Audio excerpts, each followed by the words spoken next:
Hey guys, what is up? It's Roll here coming to you today again with something RxD. Today we're going to talk about GHD sit-ups. This machine can be used for other things other than GHD sit-ups, but today we're going to break down GHD sit-ups. So to anyone who doesn't know what the term means, GHD, it's a glute and hamstring developer. It's also a hair straightener for the ladies and for the guys who are into that.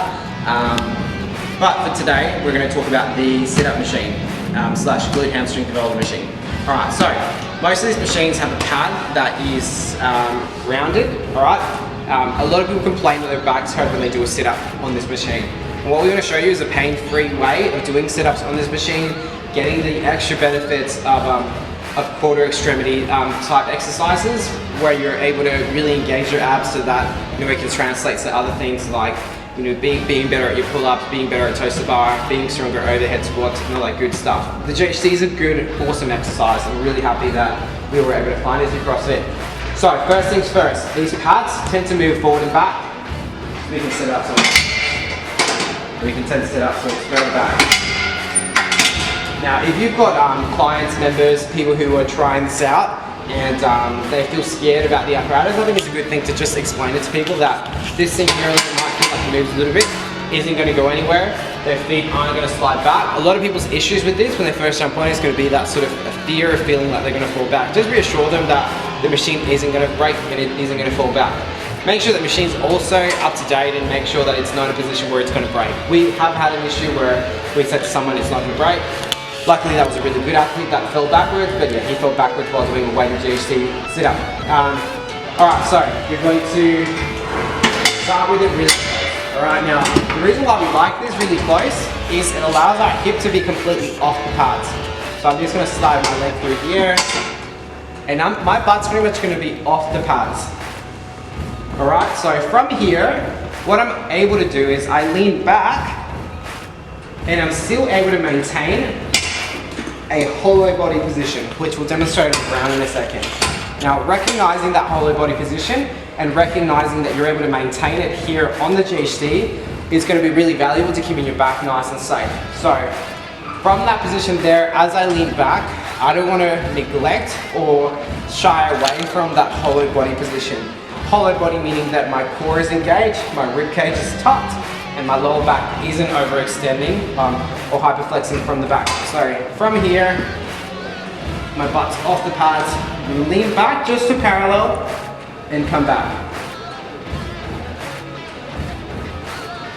Once I'm able to do that a couple of times, and maybe for weeks, then from there I'm going to progress to going a little bit further back. Once I can go a little bit further back, I'm going to weight myself down just by crossing my arms over my chest. It's going to increase the weight of the sit-up. And then from there, I'm going to try and reach back with one arm, and from there with two arms. So I'm just going to demonstrate all those reps.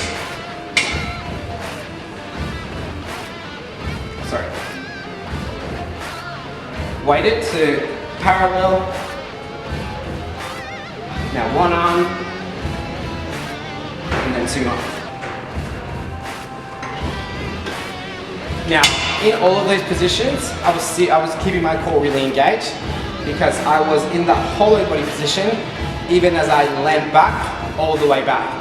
For some people, if they really struggle with shoulder mobility and they can't get their hands back all the way back, for them to get to that position, they're going to have to overextend at their core to get to that position. So if you're somebody who struggles with overhead squats, struggles with push jerks, and just struggles with that overhead position in general, if you try and reach back and you don't have the mobility in your shoulders to get into that position, you might be somebody who hyperextends from your core. Now, there's different ways of doing this. That's probably one of the hardest ways of doing it because it is going to be really hard on your core. An easier way is going to be lift it up. Maybe have this about halfway through the GHD.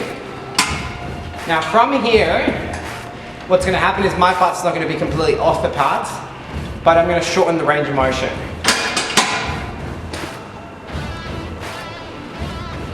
Another thing I want to talk about, guys, is going to be the use of your knees in the GHD sit-up. So if you're in a position where you're really opening up your hip, you can use that knee to your advantage. You want to think about straightening your knee as you're coming up so it can allow you to violently close your hip through the GHD sit-up.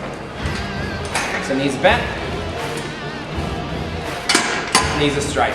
And the straining of your knees is going to allow you to violently close your hip through that GHD setup. Now, when you have the GHD set into that position, we shorten our range of motion because we don't have to open our hip quite as much. It's going to feel a little bit easier, but for a lot of people, when you have your hips on the pad a bit more, it's going to require more extension of your lower back as you're leaning into that position. Now we can make this go even further forward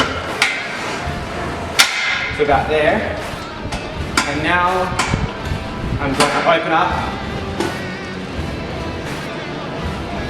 and close, and my butt is pretty much on the pads now. Now that's going to be fine for a lot of people, but there's going to be a population that's not going to find that movement very good on their back. And there's going to be a population of people that may never find that movement good on their back because it is requiring a hyperextension of the back. So for a lot of people, we recommend having your hips on the pad. Now, pros and cons. Being in this position here is probably going to recruit your hip flexors a little bit more. All of these are going to recruit your hip flexors, but being in this position here is going to recruit your hip flexors more, which is not a bad thing. I mean, sit-ups are a hip flexor and abdominal exercise. So just know that there is a bit more recruitment from the hip flexors here, which is really going to teach you to close your hip.